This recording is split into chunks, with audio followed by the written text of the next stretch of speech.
Big up, big up, big up, big up, big up. And welcome to the Liverpool 12th Man Show. I'm the Liverpool 12th Man, and I am joined today by the Irishman and JK. Irishman, how are you doing today? Very well. Hope everyone is good. Very good, very good. And JK, how are you? All good, bro. Hope you guys do. Yeah, definitely, definitely. Big up to the chat. MK Toe, I see you, brother. And I also see a lot of different things going on the internet today, or yesterday, I should say. There's a lot of speculations. We said that we'll probably just like go into a couple little speculations here or there, but not really dive deep into a lot of the rumors and everything else that we see out there. But there have been some positive rumors out there that kind of made me listen a little bit more intently, because apparently Real Madrid is like Real Madrid understands the fact that they can't fund a transfer. They really can't fund these transfers that they want, these big name transfers, if they don't get them on the free. Obviously, Mbappe's on the free, but they still have to adhere to PSR rules. That's why Mbappe had to take a pay cut, and now they're trying to figure out how they can get Florian Wirtz, who they're very interested in getting, bringing along too. You know what's funny about this, Brian and JK?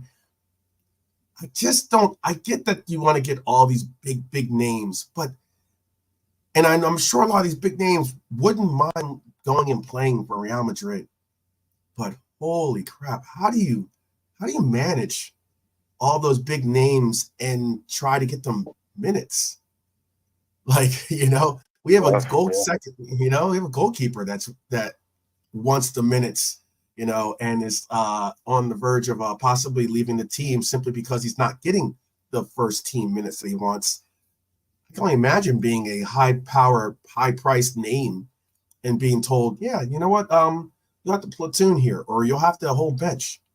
What do you guys feel about that, real quick?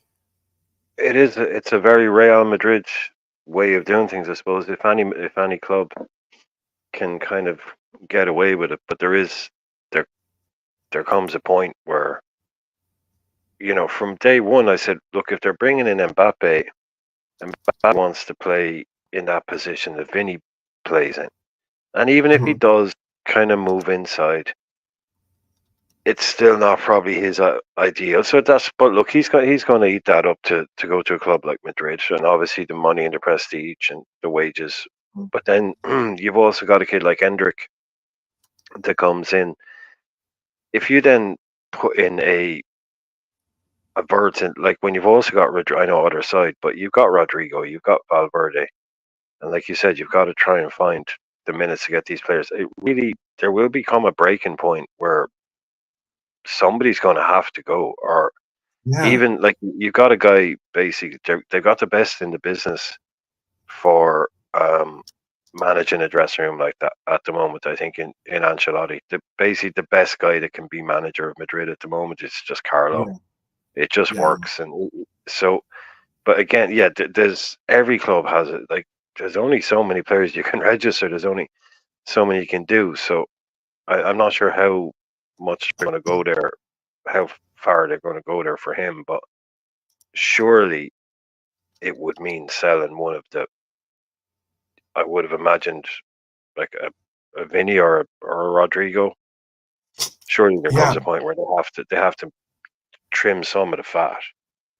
Well, that's the scary thing about it, is that like there's rumors, and I get it, and they're starting to talk about it in the chat right now. There's rumors about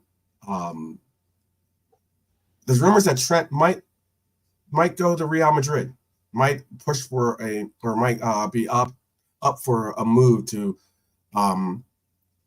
Real Madrid, and this summer. Yeah, that was on my, how I say, I'm not going to say the person's name, say the technology's name, I should say, but they told me this morning about that story, and I was just like, oh, I want good news, I don't want to wake up to this kind of bad news.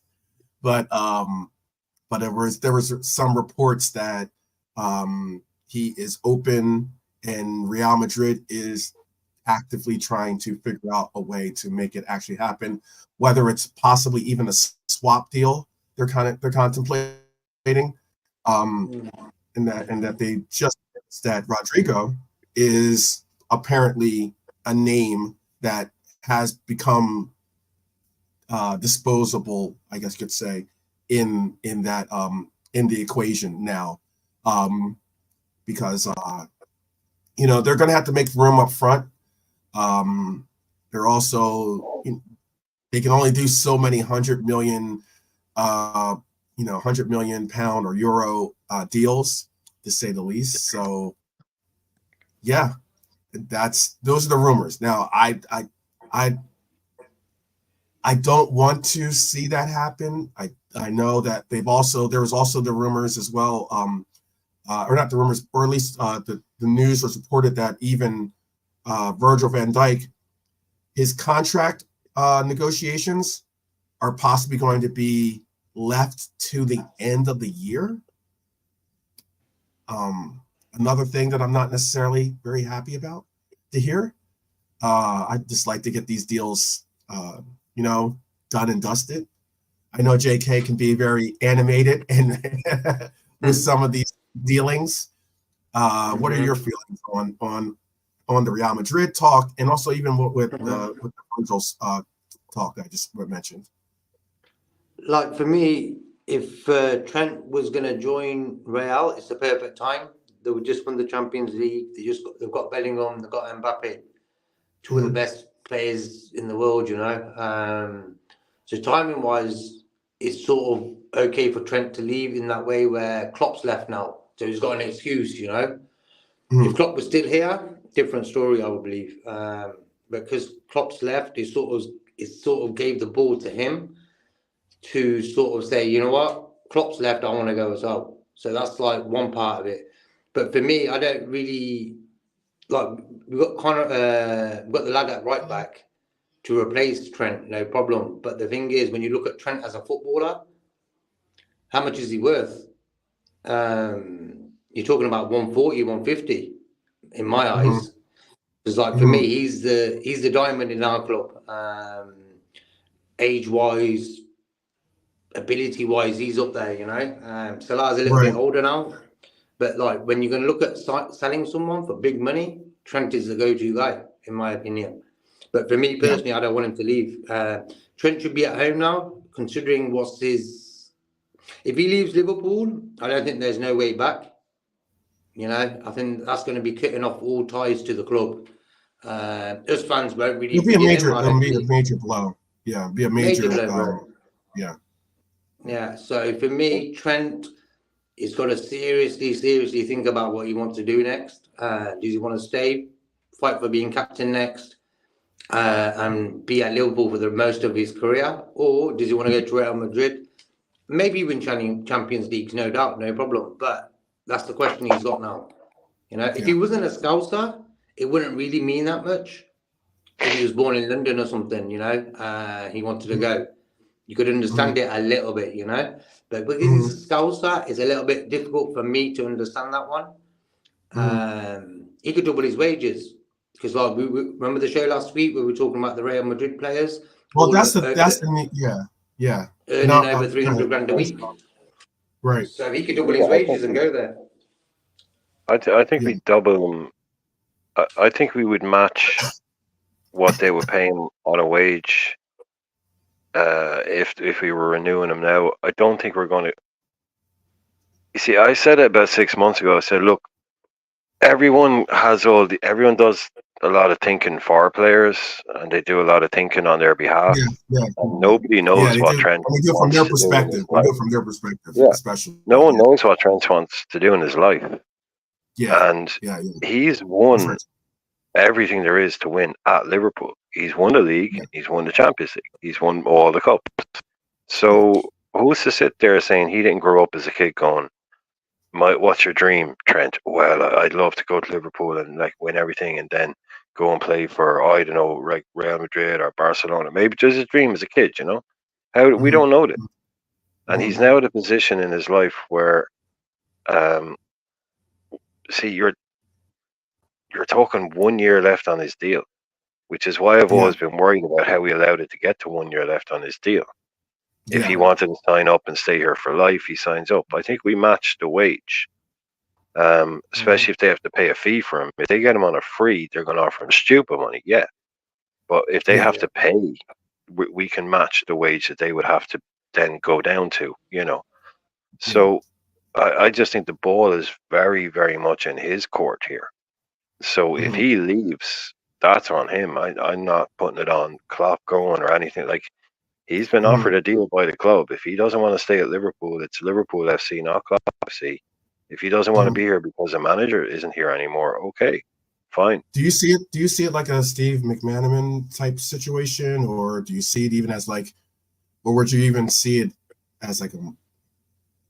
I don't want to say the name. I don't want to trigger people, but like the Michael. No, look, if he wants to go there, like if he comes out and has, like, you don't do like a Fabian Delph, like, who comes out and says, I could never leave Villa, and 2 days later, does a triple He's out U-turn the door. and ends up leaving. Yeah. Like, but just come out and say, look, I've had an incredible career here. I've won everything, but I want to go and broaden my horizons, play in different leagues. If just come out and be honest about it, then everyone will be cool with you. I'm big enough and old enough to realize players leave clubs. No one saw him. Everyone had him nailed down. Oh, he'll stay here for life. It's like, well, has anyone asked him? Maybe he wants to go off and do something. But like, I just don't, like I said it from obviously not from day one, but I just really don't like the fact that he has a year left on his deal. It's not what anyone would have wanted it to end up at. It's just really unusual that we've allowed it to get there, with the kind of worrying. So it's got to be done, it's got to be done. Really, you can't have, because Real Madrid are just going, like, is this, to me, is this the classic? This could just be the old classic. He's waiting for he's looking for a new deal. And so the stories start to come out that Real Madrid might be interested. So, that's the old class. Or is it a genuine one? These days, you just don't know. Yeah. Exactly. Yeah. I would like to see us, and it's going to be interesting how, and it's going to be something that we have to do, by the way. Big up Mercy Red. How are you doing? What I was going to say is, what is going to have to happen is Liverpool. It was a big step for Liverpool to get into that 300,000, pound range with Mo Salah. It made sense. I think, considering he was getting paid well, but I mean, like, was he getting paid possibly his equivalent of what his, market value and everything else and everything he brings to the club was worth? Possibly not.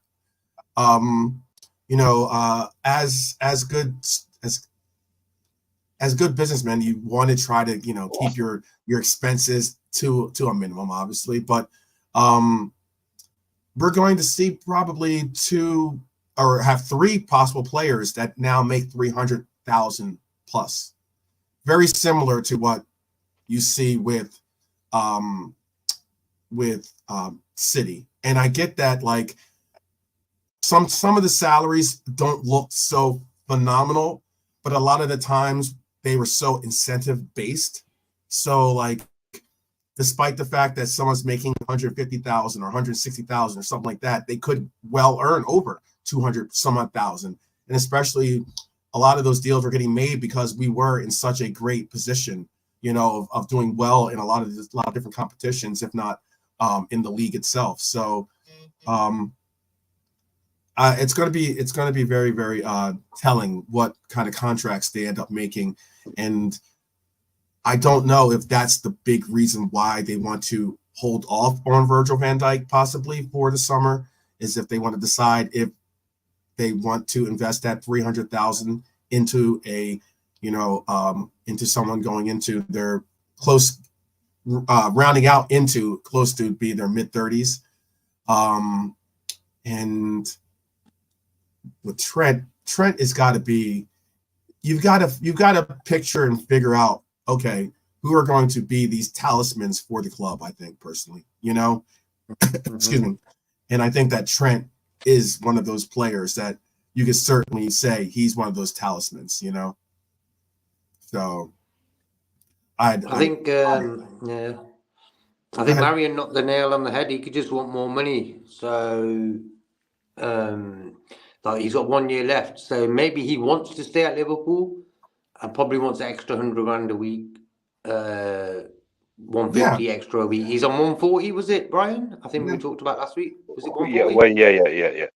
And also, Brian made a top point last week where you look at the player's fee and how much he's worth, and his wages should sort of replicate that. And I think with Trent, with his fee and stuff, his wages sort of should replicate a little bit higher, even though I don't believe he's been great for the last few years, in my opinion.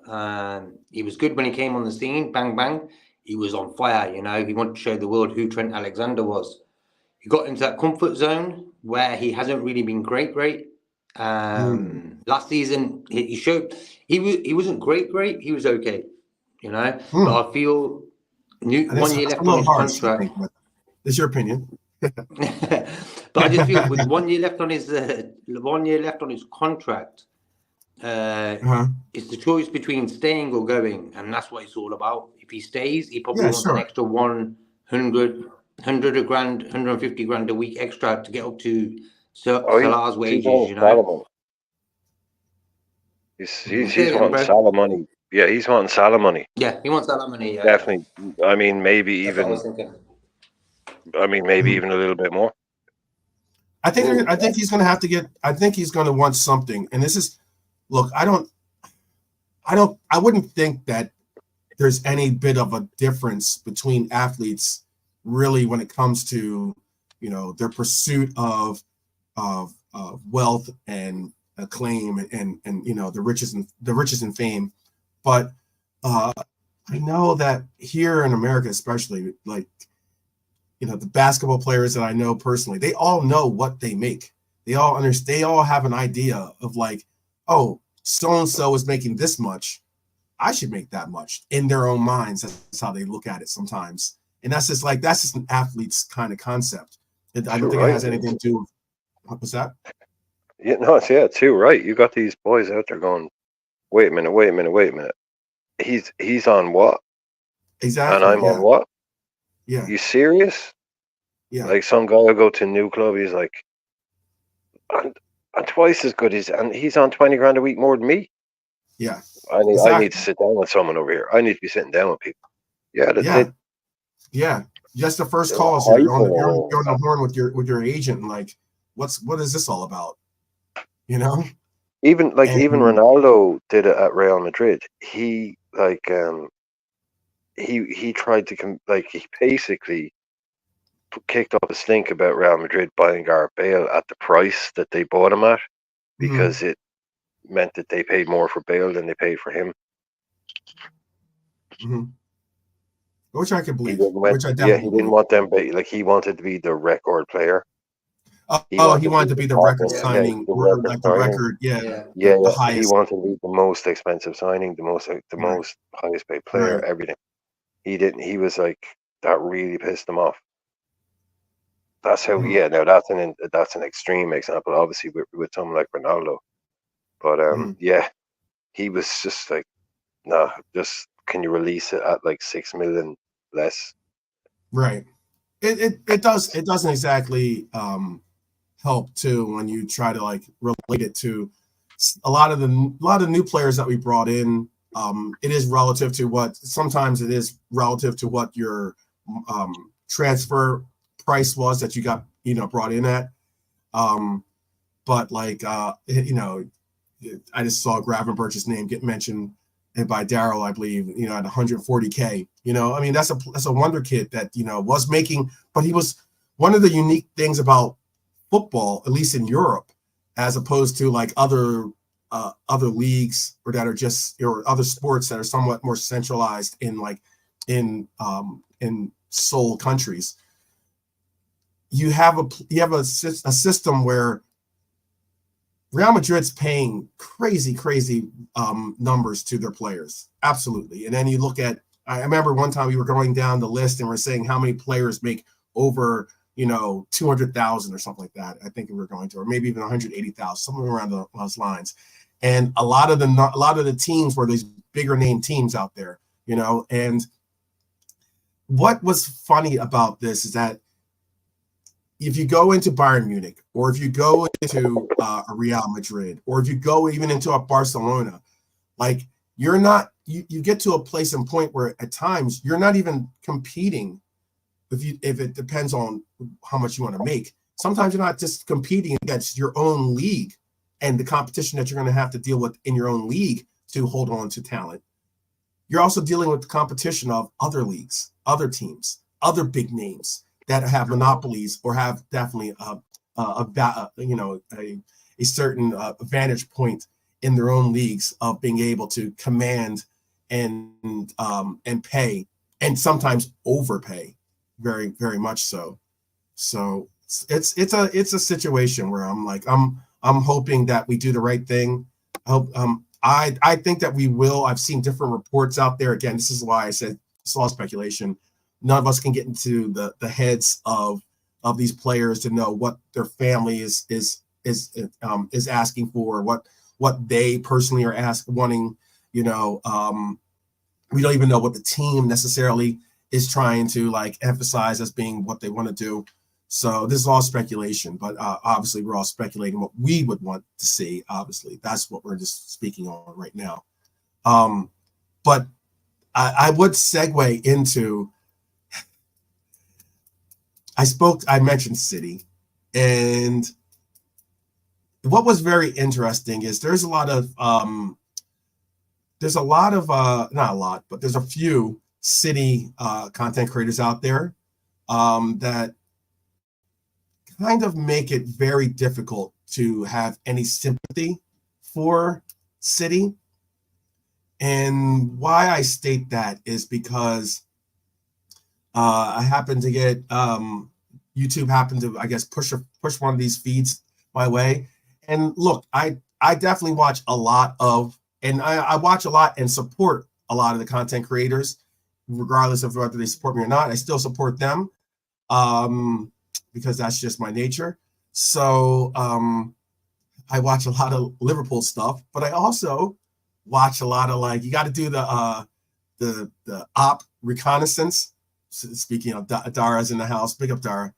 You gotta do those, you gotta look at the other side, on the other side of the fence kind of deal, and look at. It's one thing to hear the other opinions about Liverpool, but then you also want to hear and see what's going on in some of the other circles or other fan bases that are out there. And I came across a City fan or City content creator. And it's absolutely bewildering that the attitude and the concept of what or the attitude and the ideas or the mentality that they're holding is that City fans don't care if they're guilty or not. They don't care. For the most part of what I'm seeing, from what I see from their chats, from the people in their chats, from what I see from even the content creators out there, I think if I would have more, I would have a little bit of empathy for them if I were to see a little bit of hey, if we are guilty, because you're innocent until proven guilty. I get that. And you want to back your club. But if you could just have a little bit of humility, there are some absolute takes that you have to say, no, I hope you guys go down. Because a lot of these guys out there, there's just a lot of these guys out there. They're a lovable bunch. They're a lovable bunch. Yeah, they're out there, certainly. Because yes, you're right. Max, yes, or no, my fault. Redbird, yes. Today is their day in court. Today is their day in court. Now, there's not going to be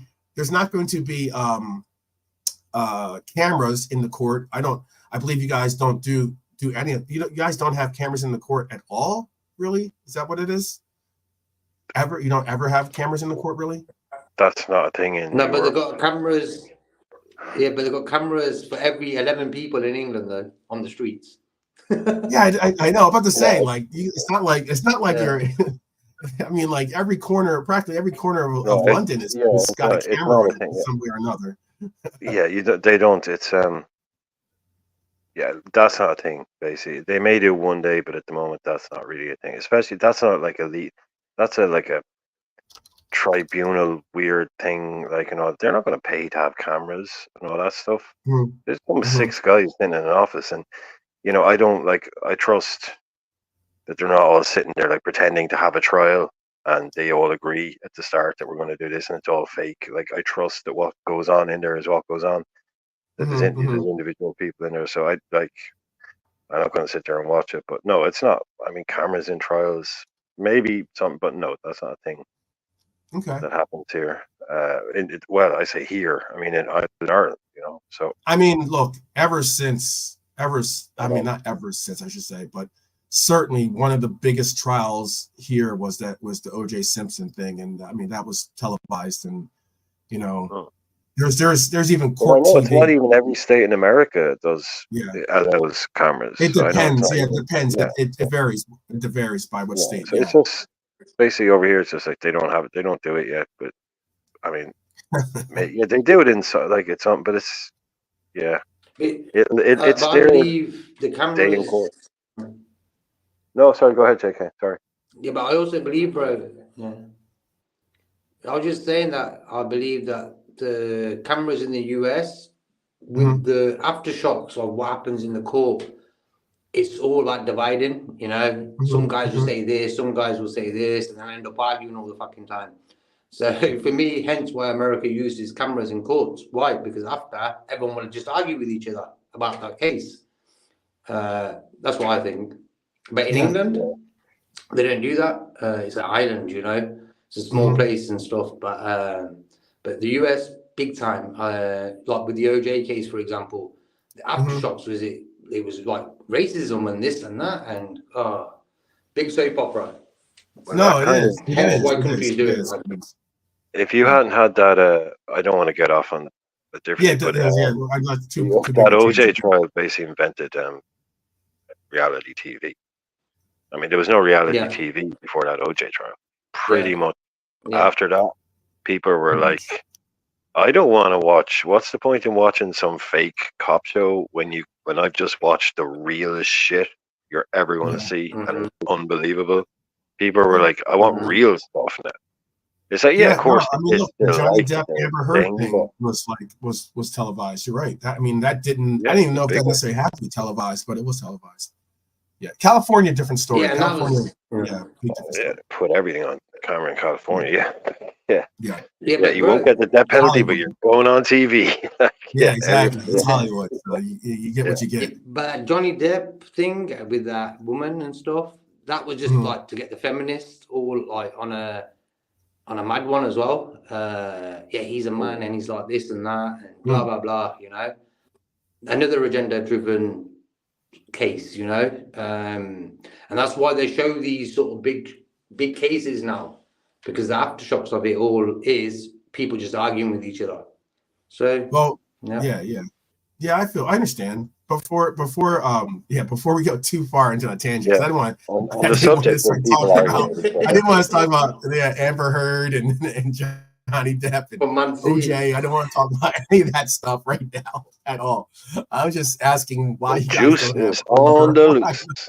I know. All I was asking is like, why don't you have Loose. cameras in because I mean, it makes it transparent. That's all. It just makes it transparent. I know a No, lot no, of but you people see don't. but that's the thing. You see, it does if you only believe it if you see it on camera. Whereas over here, you've had hundreds and hundreds of years of people going, they do believe it. They don't need to Yeah, have seen it. They believe that they trust the justice system. They don't have yeah. to have seen it on camera. You've got reporters there. You've got people sitting there going, yeah, we watched it. We saw what Hmm. happened. But yeah, no, those good ones are fun. Like I'd love to see the last sort of 10 minutes of their 115 trial. That'd be great. Exactly. I You mean, like don't want to watch I six tell you the truth, I'm months actually of it. interested. I Yeah, mean, you like don't want to watch 6 months of I them would watch arguing. the trials because I'd watch today's trial, to be honest with you, simply Yeah, because oh like no, I'm I sure would like plenty. to Yeah, know but what again, it is because again, because we've been told. Oh, I'll let Frida finish more. I just want to say real quick. Yeah. I've been told one thing or another by the journals.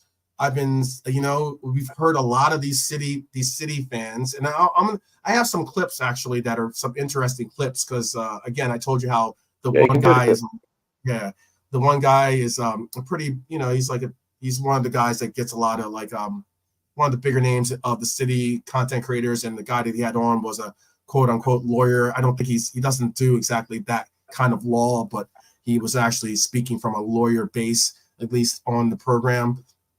And it's one of those cases where I would just be interested to see what they have to say in their defense in full context. It's one thing to hear from won't somebody think of the courtroom sketch artists you are trying to put out of business here? What are they going to go and do? Draw ducks in the park? These people need jobs. Man.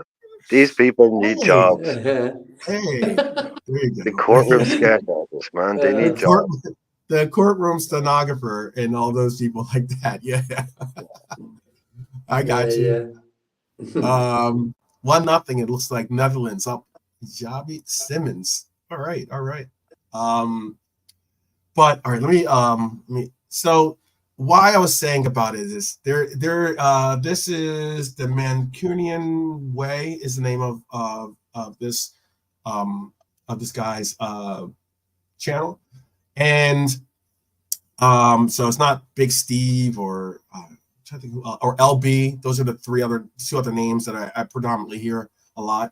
But this guy is also one of the bigger names, or at least names I do see and hear speaking on behalf of a lot of the city fan channels. And this is the mentality of what I was saying. This is why there's no love lost for city. And I desperately do hope that they do get whatever justice is deserved for them. But let me bring this up for you guys. Let me make sure you guys can hear this. All right, so. All right, ready? If all this happens, what's the worst that can happen? We get relegated and we have the best season of our lives coming up from the Championship. New grounds, proper fans, none of this Premier League glory fan nonsense. And we'll still win the league before United or Tottenham do. It's just, we are inevitable. So basically, hopefully you can hear it clearly, but basically what they were just saying is there's no downside to what they have. They don't look at a downside. They're looking at it as like, they'll go down to the Championship. They'll be the big club that gets to go to, these more grassroots clubs out there. They'll bring their 100 million pound players, and they'll have a hoot, they'll have fun, and they'll do their tour. They'll do their little tour, and then they'll win the Championship. They'll get back into the league, and then they'll start winning again. That's their mentality. That's their beliefs, Hamza. Yeah, Hamza. Nothing wrong with that. I forget that. Yeah, Hamza is definitely Hamza's a character, to say the least. What were you saying, JK? No, I just feel that if they get relegated, the fans are going to be like, it's all right, we'll come back in one season, we'll win all our games, come in the Premier League and win it again before United and Tottenham. That's sort of true. Yeah. Yeah. It's sort of true. Which is true. It is true. It is true. Yeah. But if you really, really want to mess them up, you've got to relegate them to the bottom tier.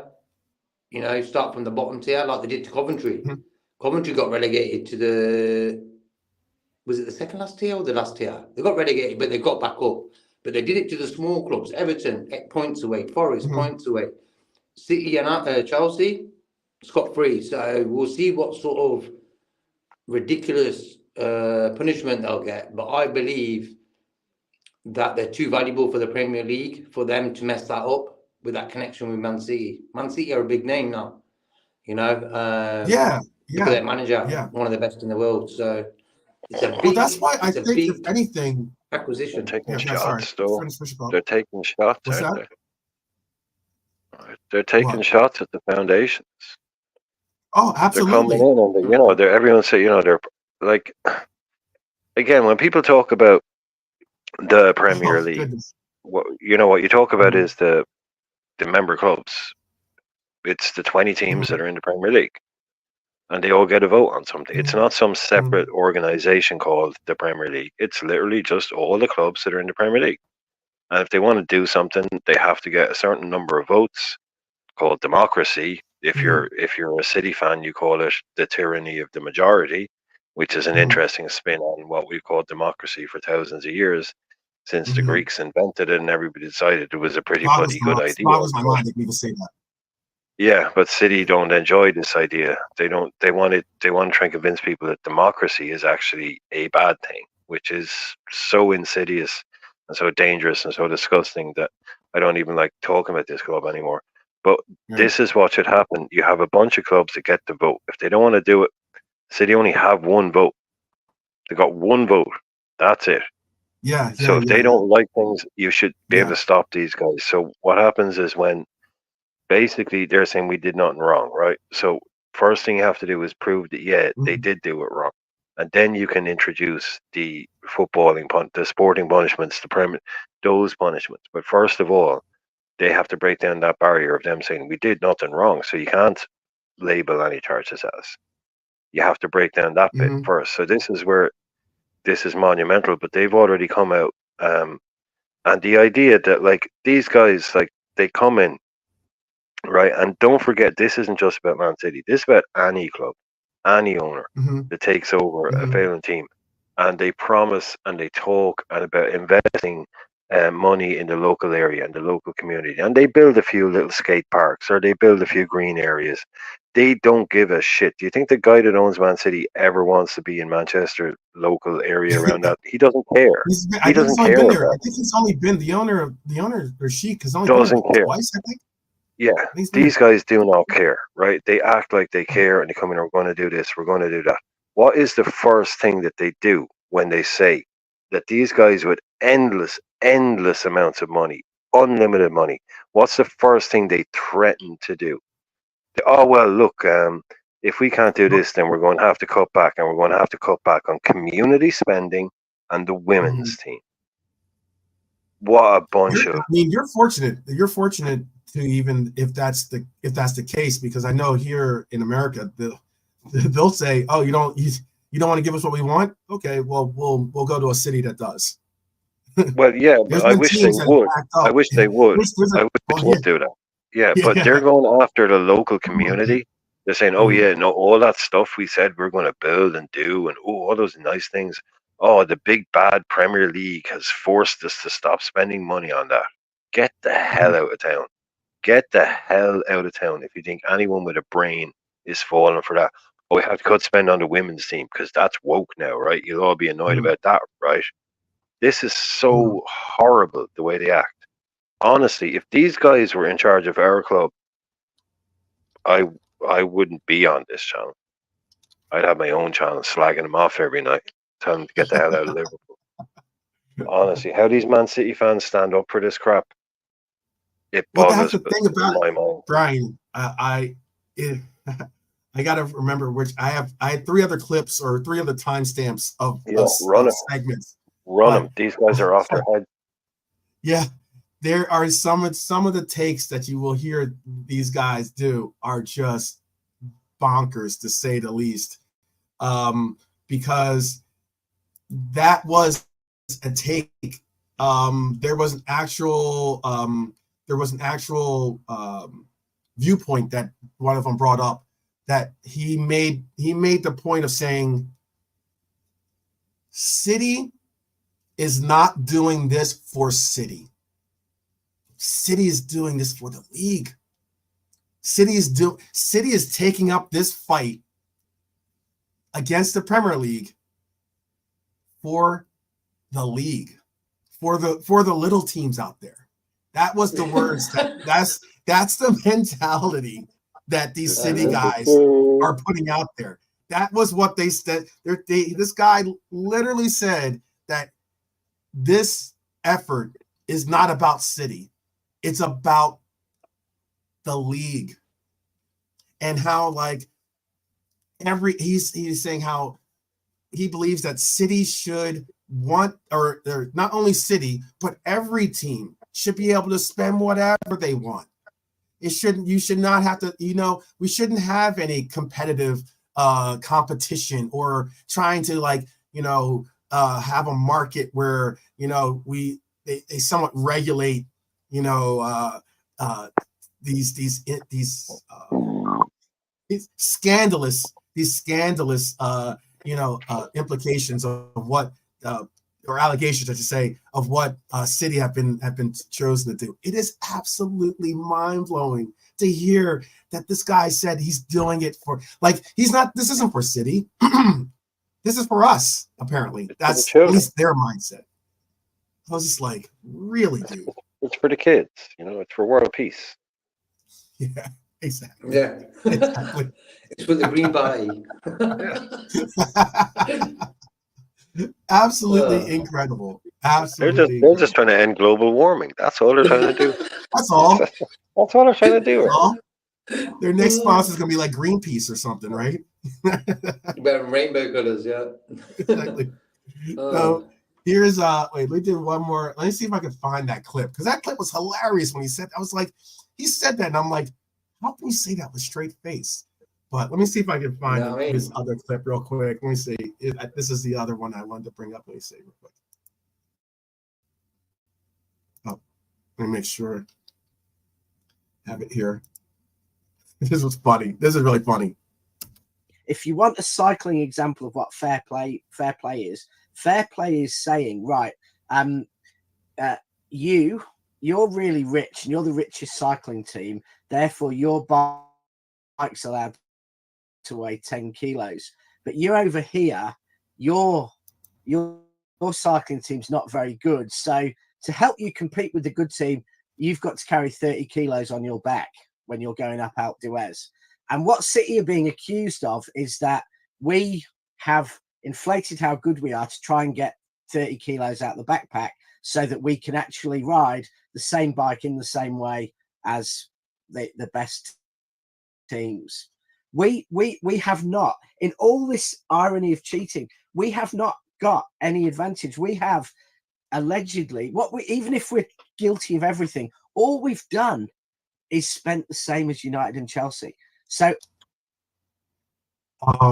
yeah, there is another clip in here I have to play.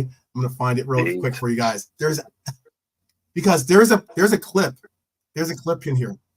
Yeah, the cycling thing, because someone brought up the Lance Armstrong kind of concept of what they've compared City to Lance Armstrong, and he was basically in that clip saying, "Oh, well, it's okay that we cheated because we needed to cheat.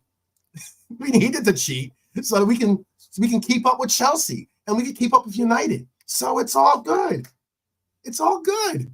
It should be okay." But there is a clip, and this one's going to blow your mind. There is a clip where this individual on this channel goes as far as to say that Liverpool should have their titles taken away from them because there was an era where Liverpool were spending a lot of money for big name players. Now this is that one just made me go, really? This is where we're at, huh? This is where we're at. And he broke it down. It was so incredibly, like, the gymnast. I thought he was going to come out in a leotard next, because this guy was doing gymnastics, man. Absolute gymnastics.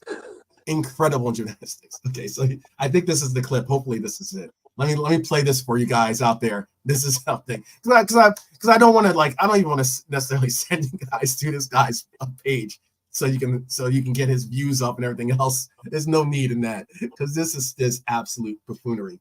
But let me give you this last I have 2 more clips, but this is one of the last of the 2. Please. Whether that actually being the case, what we're asking for. And you know, and you know what? I think we should go back and replace FFP retrospectively. Take away all Liverpool and United titles. It's a fact that about Liverpool, when Bill Shankly was in the Championship and took then Division 2 and took over Liverpool, they signed Ron Yates and Ian St John. Ian St John and Ron Yates were signed for fees that the equivalent today of 60 million. It was about 60% of the British record transfer fee of the day, and Ron Yates was signed for, I think, about 2/3 of that.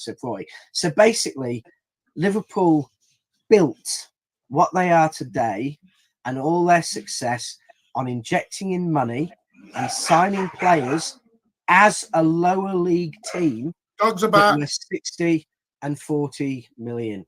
So do we go and take away all Liverpool's titles?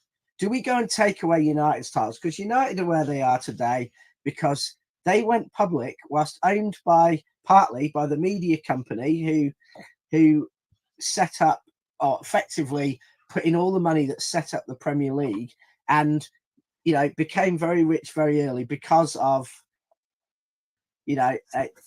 basically financial arrangements and what in most cases would not be allowed to be effectively owned by the double down here. As a commentary fan, I don't want my club to behave like City did. How did we behave, Randall? Okay. Before they get in, they brought up Coventry City. I don't want to get into that part. There's just so much. I heard this and I was just like, this is why I have no love for City fans. I hear this and I hear people saying these things like, oh, well, it's not the fans. It's not the fans out there. We should, it's just the ownership that needs to have all the guilt on their back. I'm sorry, but takes like that, as a City fan, if you get found guilty, you got to hold it. You got to hold that, because those takes are pathetic. Absolutely pathetic. Did you want to say something, Irishman? Well, I mean, where to go if you extrapolate that shit out? Like, where do you go? Where that guy? I mean, he's just taken seriously. So you go all the way back. This guy. This is what I'm saying with these fans. They should, like you say, they should be off the parks this summer, and set up a mental gymnastics tournament, because they're winning gold all across the board. I mean, even with something like that, yet there was no such thing as FFP back then. I know, he wants to do FFP. He wants to do FFP retroactively. He said didn't exist. Didn't exist. So I don't know what. Yeah, like he's just. You can make any kind of point at all. These people, they make your brain hurt. They like, I just couldn't do what they're doing. Like I'd sit here and go, oh yeah, we're totally cooking the books. I'm like, we're cooking these books, and we have been since day one. There's nowhere we're not cooking the books. We are in this. This is what we're doing. I couldn't possibly sit there every night going about, yeah, well, what about in 1898 when Arsenal sold, come on.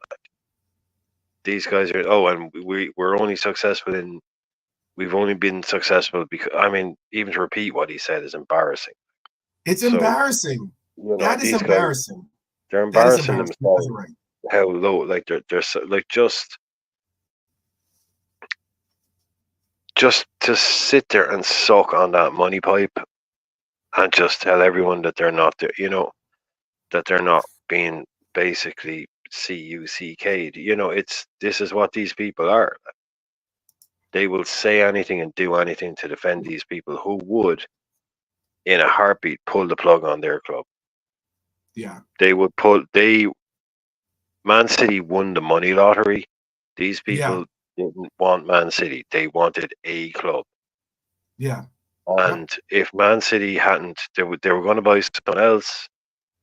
Something happened, so they moved to Man City. Like, they don't care about Manchester. They don't care about the people. They don't care about the fans. Yeah. There's no ties to Manchester. There's no. Oh, it's beyond embarrassing. It's beyond embarrassing.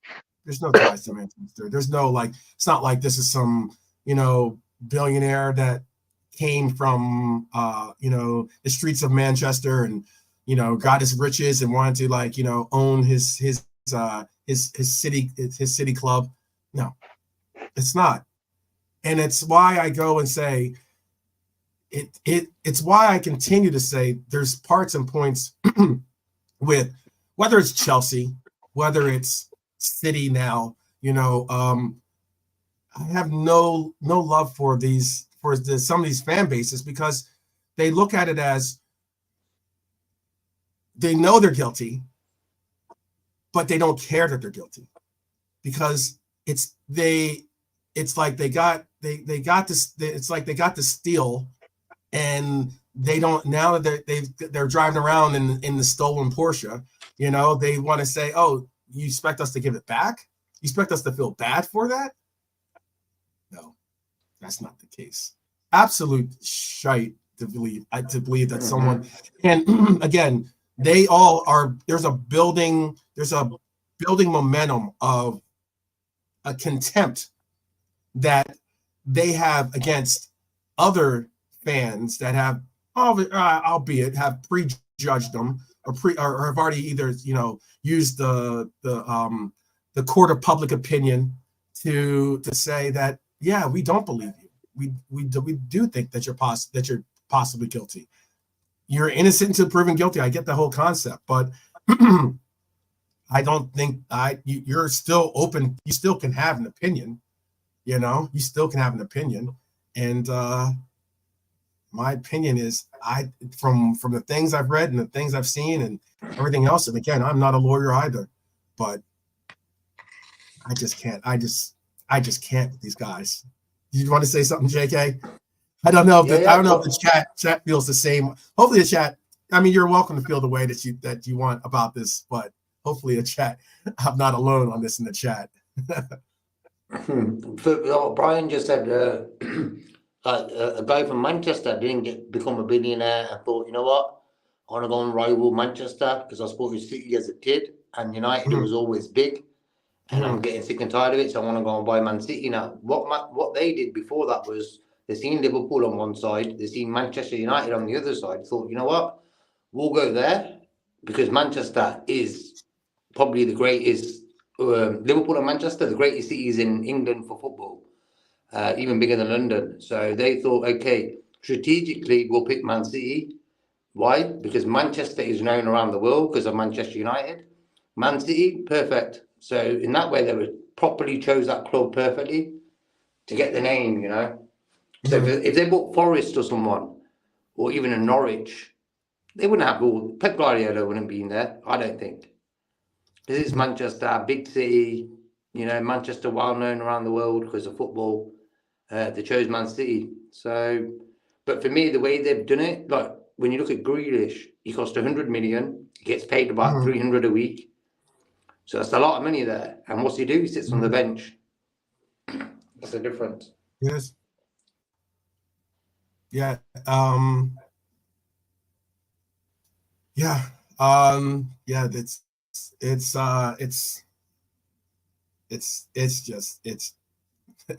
I'm almost lost for words when it comes to this City stuff.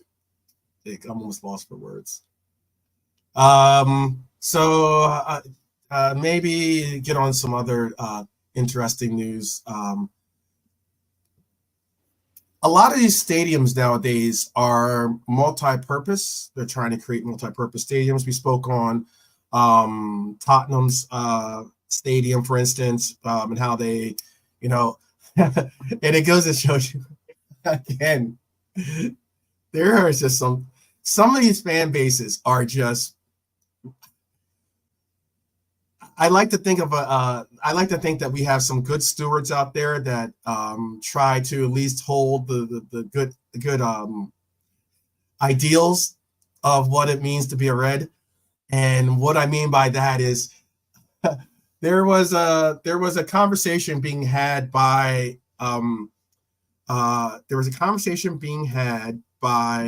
a Spurs. It was on Arsenal content creator page. Tony Gunner, actually. Shout out to Tony. He's a good guy. And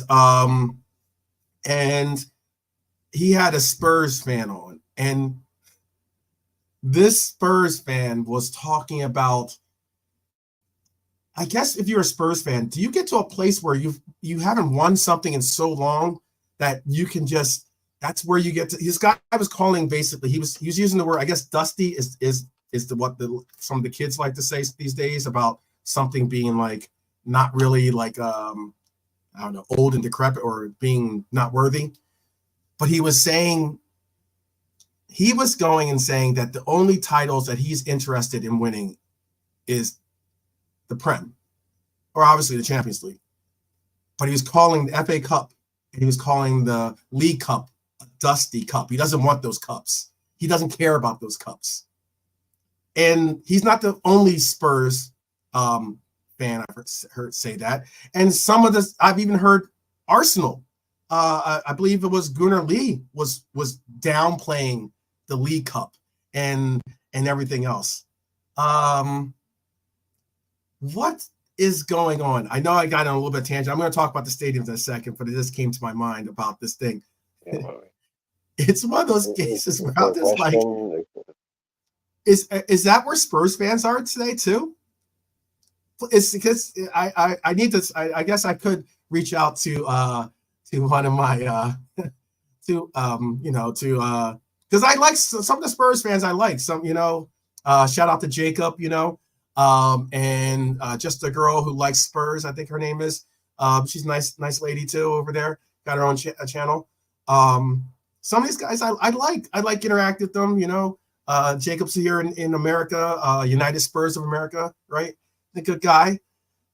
But like some of these other guys out there, what is going on in England right now with the respect for the FA Cup and the League Cup? Are we at an all-time low where like with the respect for these cups? I think from I don't know how JK feels, but I think from the younger generation of fans of a subset of clubs, very small subset, it is at an all-time low, I think. Yeah. But pretty much anyone that isn't in that kind of that world of the top 6 or 7 or 8 clubs, they do totally still value those things and they'd love to win those. Well, I believe they do. But yeah, there's this kind of younger fans of the bigger clubs do see it as a kind of badge of honor to not rate cups and to only rate the best. They only wear the best, they only drink the best, they only smoke the best, they only drive the best. They have no time for these things that your club hasn't ever won. They want that to be, so that's them projecting an image of themselves as opposed to how they actually feel about what it would mean to their club to win these things, because any club that's ever been to Wembley and won a cup final will tell you that they want it all day of the week. They'll take more and more and more.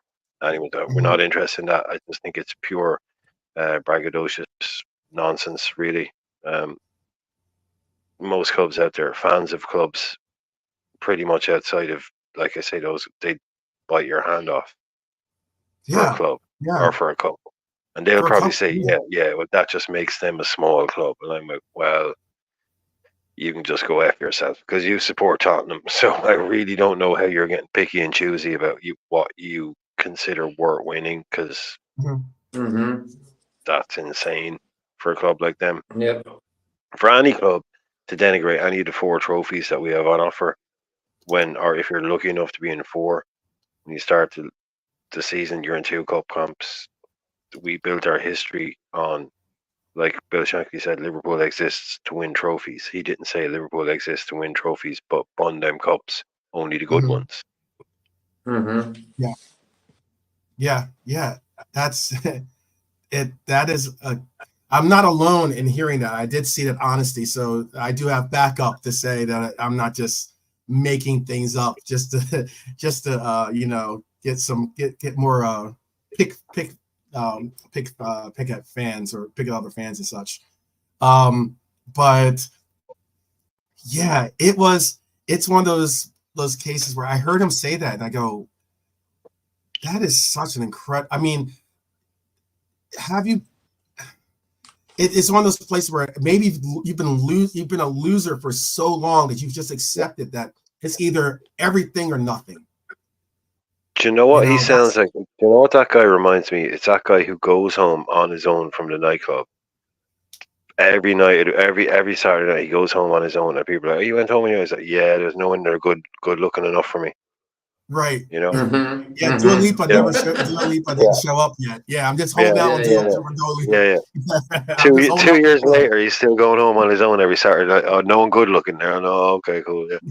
Yeah. You know what I mean? It wasn't because you tried it on all night and failed. You know, it wasn't because you got some of the worst lines of coming in John Travolta type shit. Like, no. There was nobody. Nobody met your standards. So yeah, you're waiting for the big one. Yeah, you're waiting for the big score. Yeah. Come on, these guys, man. Like Arsenal, City topped it up.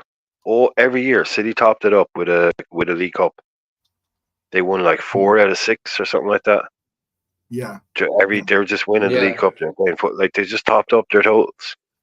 That's what big clubs do. They win cups. They win the side trophies. So that when you look at their totals, it's like that's why we have big numbers. It's not just because we only can't. And this is the big money clubs as well. You can spend all the money. This is what's great about leagues. You can have 4 of these boys out there being PSG and Saudi. Only one team can finish top. They don't like that. They don't like that. Shout out to some. I do kid. Well, you speaking from experience there, Dara, are you?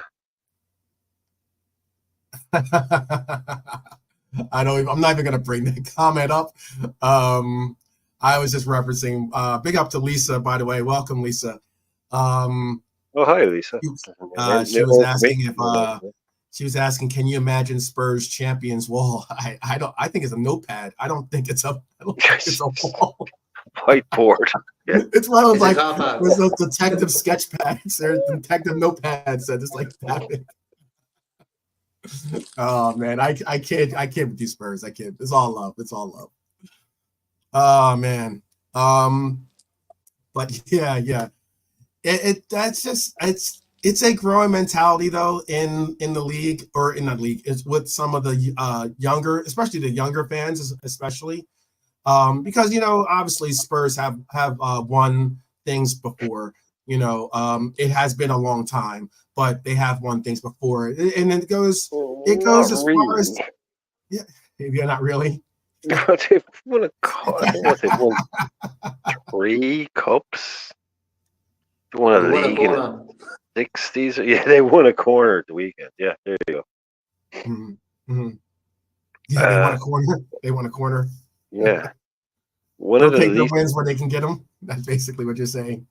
Yeah, I don't know where I debate. Actually, JK will probably back me up on this because he knows what it's like in England. I think Spurs fans would be nowhere near as whatever you want to call it. I don't know, kind of uppity or antsy or kind of on edge if it wasn't for Arsenal. Mm-hmm. It's like the fact that Arsenal are so successful kind of drives them nuts. They'd kind of be happier in their lot if they didn't have to listen to Arsenal fans all the time. Like for the last 25 years. Chelsea has all that shit. Yeah, but it's North London derby, Arsenal, Tottenham. Like Right, if they didn't right, have yeah, them, I think they'd be a little bit more realistic. right. That's what I think. Yeah. But Arsenal fans wind them up all that they must do. Like it's one of the biggest rivalries out there. Oh, absolutely, absolutely, absolutely. But And Arsenal are winning that thing by a long shot. I mean, they're really winning that. mhm. I mean, they would have to fall to pieces, and Spurs become the best club in England for the next 20 years for Spurs to catch up on what Arsenal have done. But yeah, but you know why I brought up Liverpool? Oh, I should almost said Liverpool Lee. Gunnar Lee. Because he's a hoot. He's Yeah. He's an interesting character.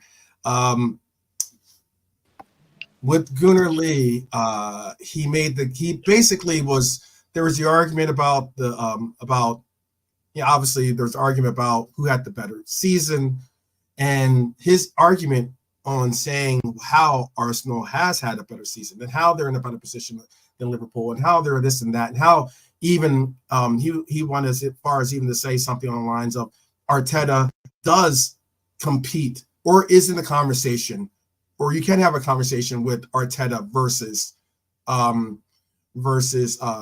Klopp, or there was another coach that he brought in there too, but it was him basically saying he doesn't care about the League Cup, and that sentiment is now being heard more and more, and it's just an interesting. I thought we were playing for silverware. I guess when you're a club like us, you expect to win everything. You go out there with the mentality of you're doing this to win silverware. Period. Like that's the reason why you're doing it. But when you're not able to win, and you're not able to achieve those kinds of that kind of glory, you kind of move the goalpost a little bit. It seems like you kind of don't put it into those areas and stages where you say to yourself, yeah, I want my team to go out there, and I want every year, and this is something I do believe truthfully, every year my setting is quad. I want to see us win a quad, absolutely, and then I'll adjust my expectations accordingly as the season progresses. Right? I think that's as in all I'm trying to get out there is that I want to win everything. I want to win all the competitions that we're a part of, and that's going under the pretense of thinking that we will even be in a European competition. I think that's a winner's concept. That's a champion style mentality. But I don't think that exists in a lot of other clubs, and that's why they often deflate or diminish these other competitions and say, oh, those competitions don't really matter anymore, or oh, I'm not really interested in that. I don't subscribe to that. I don't. In the chat, please tell me if I'm alone with that concept. No, I think it's the opposite. I think that they think that by saying they don't care about the smaller trophies, that they think that that's showing a champion's mentality. Oh, okay. It's like it's like someone saying like, I only wear Armani. Yeah. I only eat in the best restaurants. I wouldn't eat in a place like that, or this. Right. I only eat the that's finest. beneath you. These tournaments, you're so big that now these tournaments are beneath you. But that's them as people. Yeah. You see, that's these people who are saying it. They don't realize that when they talk about their club, that's not beneath Tottenham. Yeah. Winning a trophy is beneath no club, but they just think, no, I want to be this guy because it's all about image on Instagram. It's all about like having the best clothes and having the best this. Is it? No. It's League Cups there for small clubs. I don't want to be associated with that. I want us to be League and Champions League because I'm that kind of guy. It's so sad. It's so pathetic. Like, just love it. Like, go to a match at Wembley and watch your team win a cup and tell me you don't want to win them again. Okay, cool. because you're just that cool. You know, you're just that guy. You're a billionaire. You know, that's your attitude. Okay, cool, whatever. Nothing impresses you. Cool, whatever. But that's that's not what football is about. It's about winning bloody trophies. That's what at least that's the last I heard. That's Pretty. I think that was in the last newsletter I got too. I'm pretty sure that's what the one I got too. Yeah, you know. And you know what? Like, yeah. No, sorry, Jacob. Go on. No, I was just gonna say, and what it all boils down to is everyone looks at us. We're the most successful club in England. You know, most Champions Leagues, most second most league titles, one away from United. Most league cup titles, and FA Cup. I think we're second or third. But all in all, we're a big club, and what we don't realise in England is that 70s and the 80s, where we were really successful, brought a lot of jealousy into Liverpool. Why? Because the outsiders are looking at us and thinking we want to be like them, and it's still happening today. Like with them comments from the Tottenham fans, they want to be like us, bro. And that's what it all boils down to, you know. When you really, really look at it, they all want to be like us, and that's what it is. Yeah, there's no there. I heard someone say something like what was it? What's the I don't know why I'm going blank on it. The Super Cup, right? The Super Cup is both European champions, right? Isn't that both European? There's the one that's like a little mini tournament of all the continental champions. That's the Club World Cup. That's the Club World Cup. Yeah. Right. Yeah. And then there's the one that is the Super Cup is like a one-off game. The Club World Cup is it's like kind of like it is a mini tournament. It's a mini tournament. Yeah. Yeah, and the English team and the South American team usually enter it late because you'll have like teams from all over the world. They'll go in after the first game, and basically every time, that's the one where it's basically always the team that wins the Champions League versus the team that wins the Copa Libertadores, because they're always the strongest. Yeah, but that's the one that everyone talks about, but you don't get in it unless you win the Champions League. So thank you, and that's why again, I don't mind throwing his name under the bus.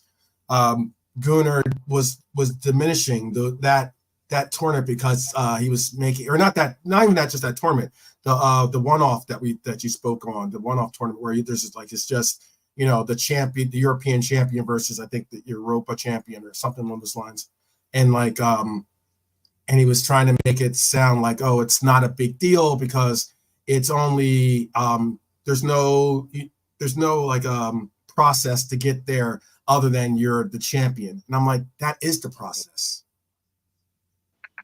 That is the process. You can't get into this tournament, or excuse me, you can't get into this competition unless you win Champions League. So that's the process. Yeah. And for someone to say, oh well, that tournament doesn't matter, or that trophy doesn't matter, I'm like, that's because you've never won in Europe. Exactly. When it existed, Arsenal were pretty embarrassing, actually. When you really look at Arsenal, it's embarrassing. Absolutely, you're right about that. Even Chelsea have 2 Champions League titles, Yeah, Arsenal in Europe is above Arsenal, so weird. It's weird at this stage. Arsenal in Europe, how they invented the whole finishing fourth in the Champions League for 20 years in a row. Never won it. Exactly. Never did anything. Never made. Never. Always in it. Yeah. Probably the most forgettable English team of all time in the Champions League. I think so. With all their things, with all the stuff they did. But like, if you look like, we get it. Like we do it twice, or we do it with Rafa, and we drop away again. But we're in it. We get to 2 finals. We win 1. We drop away again under Rodgers. Yeah, we're out of it. Everyone at Arsenal, all these Arsenal fans, ha ha, you're not in the Champions League. We come back in. We win it. We get to 3 finals. Like, okay, we haven't always been in it like Arsenal have. But when we are in it, we make a serious impression. You know, we come in, we win one, we get to another final, we win one. It's crazy what we do in Europe, in European Cup. Arsenal fans can't even touch that. And the Club World Cup, all these people. Exactly. I get what people say, right? And it's different. But the clubs in South America, and people can talk about denigrate or whatever. For clubs in South America, that Club World Cup is the Club World Cup. It is enormous. It's huge. Like, for them, it doesn't happen as much anymore. But when Riquelme's Boca schools Real Madrid in that final, that is still legend. Like, that to them is like winning a Champions League. It's as big. If a South American club wins the Club World Cup, people don't understand how big that is in the country that does it. It's like a World Cup plus 10 for clubs. It shows that the best Brazilian club or Argentinian club can beat the best in Europe. We see it as a kind of a whatever. To them, they take it hugely serious. Yeah. So, and that's what I love about that, because it shows, like, again, someone Dara was saying earlier on about international football. Right now, that I agree with. Yeah, that I can understand. No, I see. That's where I see my future in watching the game, is in the World Cup, because that's where international football is where it's at the moment, in competitions, not in all these interminable qualifying competitions, but in the tournaments. You can't fake it. Like Messi, if he's born in Albania, Messi plays for Albania. You know, Lewandowski plays for Poland. Can't transfer to Spain. You know, we still have that left at World Cup level. So that, to me, I'm not losing interest in it, in the international game. I'm probably gaining more interest in it. That's interesting. But again, I think tournament level. At tournament right. level, forget all these 10,000 qualifying games. But Euros and World Cups. No, only reason why I was saying I understood what Dara's point was trying to emphasize was that FIFA and some of the organizations, some of the conferences underneath FIFA, they understand that it's difficult to raise money sometimes if you're just relying on the World Cup for, creating revenue for your national team. So they've been creating a lot of these different tournaments, a lot of different, even more tournaments than we have already. And obviously, it's a weird and delicate balance that you have to hold, but I'm not saying whether they're doing good or bad on it, but it's a difficult balance to do, because now you create more games, you kind of water down the product in essence. And some of these tournaments, it ends up being that they're not really they're tournaments, but they don't have the prestige, and they eventually will. Obviously, they have to start somewhere, but there have been quite a few tournaments that have been created, and I know that there's been some pushback in saying well, who cares about that tournament, even in international stages as well. And that's at least the take I was taking from that, in saying that I can understand that maybe there's not many people out. The Nations League, I know, for instance, is something that's a newly created tournament, but there's some out there that are the Nations League. The Nations League, they thought, and then they created the Nations Conference League. But the Nations League was a huge, big convoluted thing, which basically came down to if everybody else didn't qualify, instead of a load of friendlies, the team that won it, there's basically one of the teams that's in the Euros in Germany is there because of where they finished in the Nations League. So that's basically how that whole thing boiled down. It was just a load of games. Oh, just at the end to give some. But I mean, instead of just playing a load of friendlies, it just means someone who wouldn't have been at it is at it now. right. So yeah, but I think we can all agree that there's just far too many games, far too much There are football. far too many games. There are And far too many yeah. games. That's the point of why I was saying, like, I can understand possibly if Dara's meeting that point with or at least with the suggestion earlier. Yeah, I look at it as there's, if anything, we should be possibly trying to trim off some of these, extra fixtures so that we can just get, less injuries, less wear and tear on the players, and possibly even like more recovery time for them to be able to, like, have a segment of their lives where they get to, enjoy being, a person, a regular person that gets to experience life with their families, as opposed to, having to always be on the road or be have cases where they're in training and all the lights. It's nice to see that. It's true. But for me, bro, the last decade of football, VAR, Nations League, and the new Champions League coming in next season, football is in the wrong hands. Has been in for a long time. Why does the world need a Nations League? We don't need a Nations League. Give them guys a week or so off.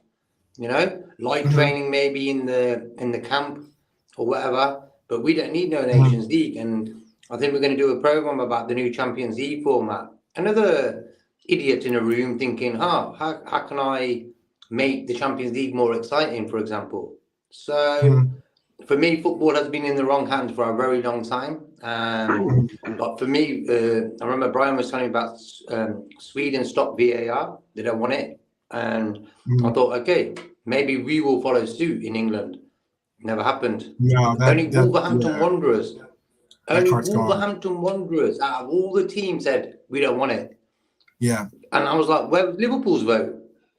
Like, why didn't Liverpool vote against it? I'm like, that is strange. But So that's football in the wrong what hands has was been for a long wrong time.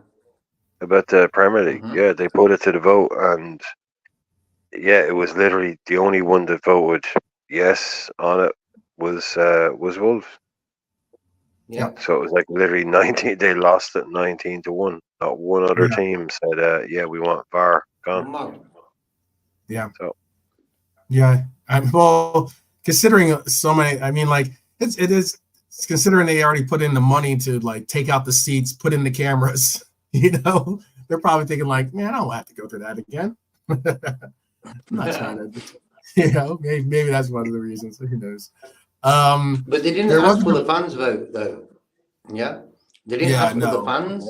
Like, come on, they should have asked the fans. As you, as spectator, do you enjoy VAR in the football game? For my answer is no. I don't think any fan enjoys VAR. There you go. I don't think anyone enjoys VAR, but I will openly admit that VAR is something. If the way that the style and what we did and played, the way we played, I understood that VAR was essential to us being able to play the way we played, with the offsides and with the high lines and such. There was something I was going to say too. This is a great point by MK Toe. MK Toe says it's also, this is regarding the World Cup. It also helps those South American players put themselves in the shop window, basically. I agree with that completely. Like, it's an opportunity. Not many people, not many people even knew what was like the big tournament in Brazil, for instance. But having it took either us being connected to a player for a lot of people to all of a sudden take interest in what's going on. But that's a huge tournament in Brazil, huge tournament. I do watch the tournament over here. I watch a lot of South American football because I definitely get a lot of those feeds over here. Libertadores is, I mean, yeah, I don't want to speak to But yeah, the Copa Libertadores is, I mean, Club World Cup, all that. I mean, for most football fans, my generation, are, yeah, it's South American football is big. You know, we all, yeah, Mhm. it's for anybody that isn't. I don't know. Yeah, I wouldn't go. I wouldn't say that. No, I would say the Libertadores is. I mean, I've known. I mean, yeah, that's been big for 20, 30 years. As long as I'm watching football. It Mhm. is big. I know maybe like it doesn't feed back that it is big in Europe, but that is big in Europe. It's. I mean, there's Yeah. people are there's a huge obsession with South American football in Europe. Mhm. Since Pele basically kicked it all off. So you know he comes to England and um, everybody loves the those classic South American teams, and it's there's nothing Which they better when should. you go to the Club World Cup. You get to Yeah. play one. Yeah, you get to play a Boca or something like that. You know, Yeah, you and they don't. take it serious. They take it definitely Yeah, serious. this is where it's like that's fine. It happens once every 4 years. Just be cool with that. Yeah. Because there'll be somebody out there that will go, yeah, that's really cool. Why don't we do it every week? Just no. Yeah. Okay, Yeah. just Mm. accept that it That's can't that's always happen. Yeah, Right. it would be great if we could play Barca and Madrid every year, but that would mean effing football and making it a joke. So just accept that you can only do stuff every now and again, and yeah. it's really cool. But don't try and, oh, well, why don't we do it all the time? No, look, just accept it. You might Brazil Yeah. only get to play Argentina in a World Cup final every 4 years. Don't do what FIFA do. Oh, do you like that? Well, what if we did it every 2 years? No, just stop. Just Mhm. stop. Yeah. We're Yeah. cool with how it Mhm. was. Mhm. You know, okay, so Bergkamp never gets to play against Messi because he gets injured. You know, cool. Shit happens. Mhm. You know, Yeah. those things that we don't need it all the time and crammed into more competitions, which is Yeah, what well, that's I because think yeah, the people want. the congestion of all the competitions and games. From my opinion, it just waters down the game way too much. Because I Big mean, time. it's there has to be recovery time. You have to get these players a little bit of like ability to mental stability in like conducting their home lives and their professional lives. Like I'm not saying that this is some new concept for players today, but I'm just saying that there are more. I got pushback when I said, oh, there's more competition, or they're playing more games nowadays, and there are people are like they're still playing the same games, they're still playing the same number of games. Well, technically, they might be playing the same number of games when it comes to cup or comes to their club competition when it comes to domestic club competitions, but that's just because maybe the league hasn't expanded and that's why the games are the same number, but they're still playing more competitions when it comes to to the European campaigns, or even something, because we're about to have another format where JK and I were talking about possibly doing a breakdown on the Champions League, the new Champions League format, because that's a head scratcher for a lot of us as to figure out how exactly that's going to even work. But it's more games. It's like a league setting in a sense, going away from the group settings, and there's going to be a Mhm. lot more. Even when you mix in the majority of these players that are playing on these club teams are playing in international measures with their national teams. So when you bring in more international competitions, now all of a sudden that's again more games. So it is a catch-22. There was one last point I wanted to bring up because it was a question by Honesty. He says question on trophies. Picking and choosing trophies is that a Prem's fans thing? Because he doesn't see that anywhere else. And Brian just spoke on that at least somewhat with the South American angle on that. I don't. I can even go as far as to say it is. I don't see people in Spain, for instance, diminishing the cups. Their domestic cups that they play for, I don't see them playing those down. I don't see them saying the kind of comments that I spoke on earlier by your Gunnar Lees or your the guy that said the dusty guy or whatever, like I don't see that happening. I don't see in Germany people diminishing the cup competitions that are the domestic cup competitions. And I know JK could probably speak on that better than I can, being he's in Germany. Yeah, they love it. They love those competitions. They're important. And sometimes, especially in some of these leagues, it's one of the few opportunities that you might get at winning some type of silverware. With sometimes against some of these bigger farm leagues, I guess you could. Yeah. Go ahead, Brian. It's bizarre. No, it's bizarre. Like if you ask anybody that's not in a top 8 fan base whether they value the cups or not, and it's like like these aren't fans. These are people that are saying these things. These aren't fans. These aren't clubs coming out and saying we don't value the cups. Like in some countries, you only have one cup competition, right? So in England, they get to kind of go like this. Honestly, I'm telling you, man, there's people out there, and I know them. They've existed. There's Liverpool fans I know, and they're older than me, that will laugh at the FA Cup, literally make jokes about it, like they're 14-year-olds. The FA Cup, one of the oldest, like a competition that was not that long ago regarded as just as important to win as the league. These people that they think, and no surprise, like two people that I'm talking about are these guys that go out and cycle 400 miles a weekend, like her dads, because they think it's all about elite performance. Everything's about elite performance.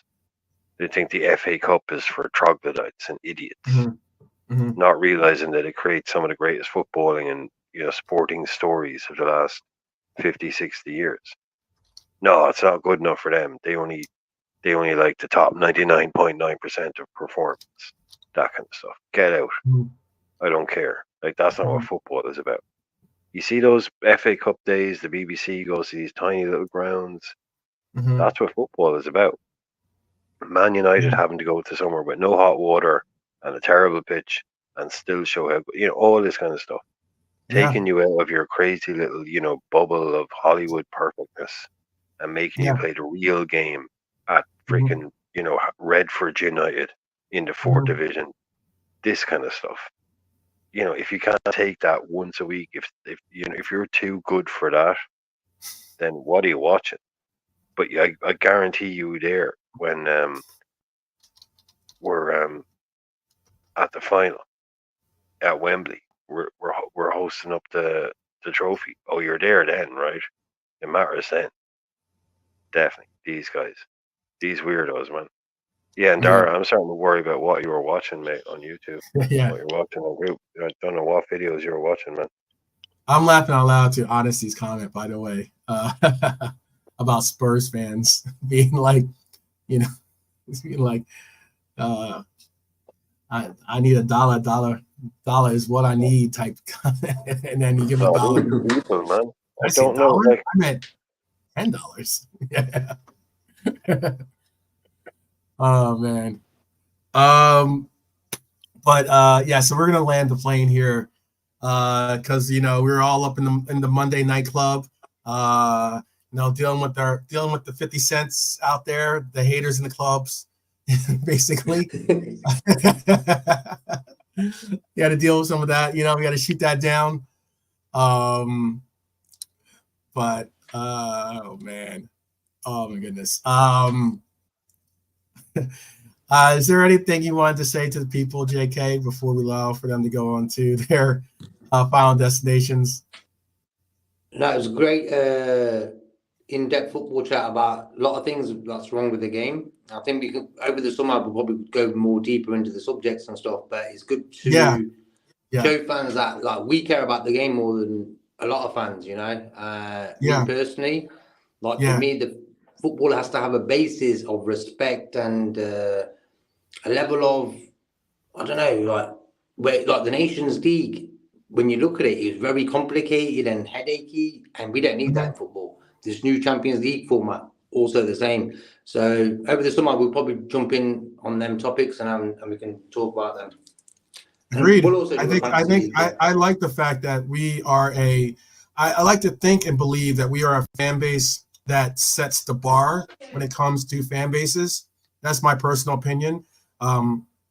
Everyone's welcome to their own, but I like to think that we set the bar, and that's why a lot of times when I speak to other content creators, or if I speak to other fans, I like to try to say, hey, let's try to when they go low, we go high, a little Michelle Obama type concept, right? Or a moniker. Let's just, we had to, yeah, we just, I mean, I like to think that there's those that want to diminish these cup competitions. They want to diminish the trophies that we've won. They want to try to do FFP retroactively, or what the heck he was talking about, and take away titles and then the likes. Hey, you know what? Let's just continue to do this the right way and continue to win it our way. That's how I'm doing. Irishman, is there something you want to say to the people? No, Dara. Yeah, Dara saying, on a serious note, can we finalize that 11 video? Yeah, on a serious note, Dara, I'm still waiting for you to tell me the 4 players that cost more than Toriander Flo did when they moved to Scotland, because you told me to behave, my friend. You told me to behave. I told you he was the most expensive Scottish transfer. You said you could name 4 off the top of your head. You still haven't done it. You told me to behave. You were very rude. That's what I haven't forgotten about, because you were very rude, Dara. You still haven't been able to do it. And you know why you can't do it? Because there aren't 4. He's still number 1, Dara. He's still number 1. If you want to do your 11v11 debate, I can do it for you right now, my friend. I have it written out. No, we have an episode, Dara, don't. I know. No, because you've lost one. Lines in the stand. Dara, yeah, shots are fired, my friend. You came at me, and I'll come back at you because you haven't been able to do it. You told me to behave. Don't tell me to behave, my friend. It's not very nice. So I've got my 11, and it beats your 11, and you don't have that 4. And you're minus 10 points for every one of those 4 you can't come up with. So we will be bringing up that my friend.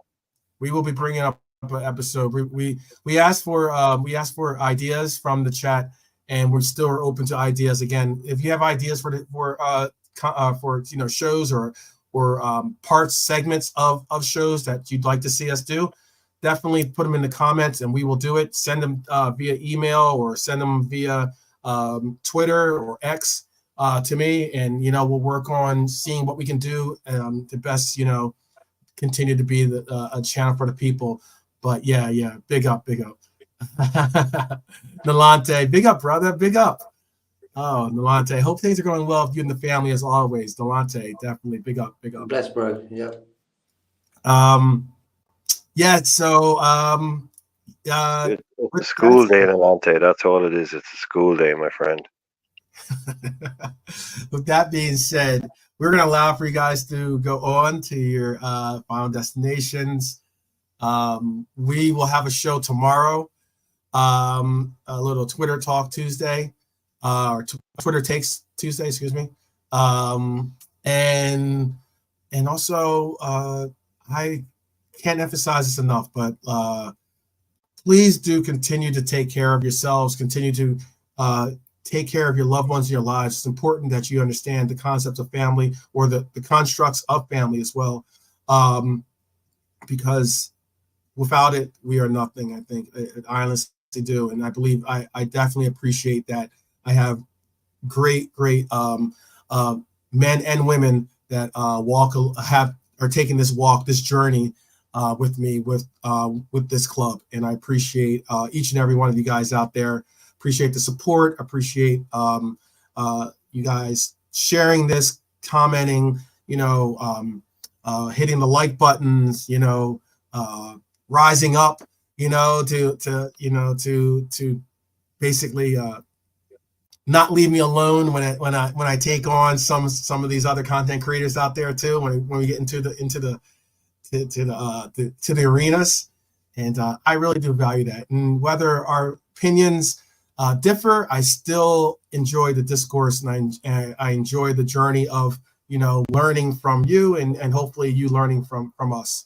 So yeah, let's just continue to big up each other each and every time, get each other's back. That's what it is to truly be a Red, and that's to never allow for a Red to walk alone, and I will never do that. So with that said, I ask that you join me in saying simple words, up the Reds. Peace.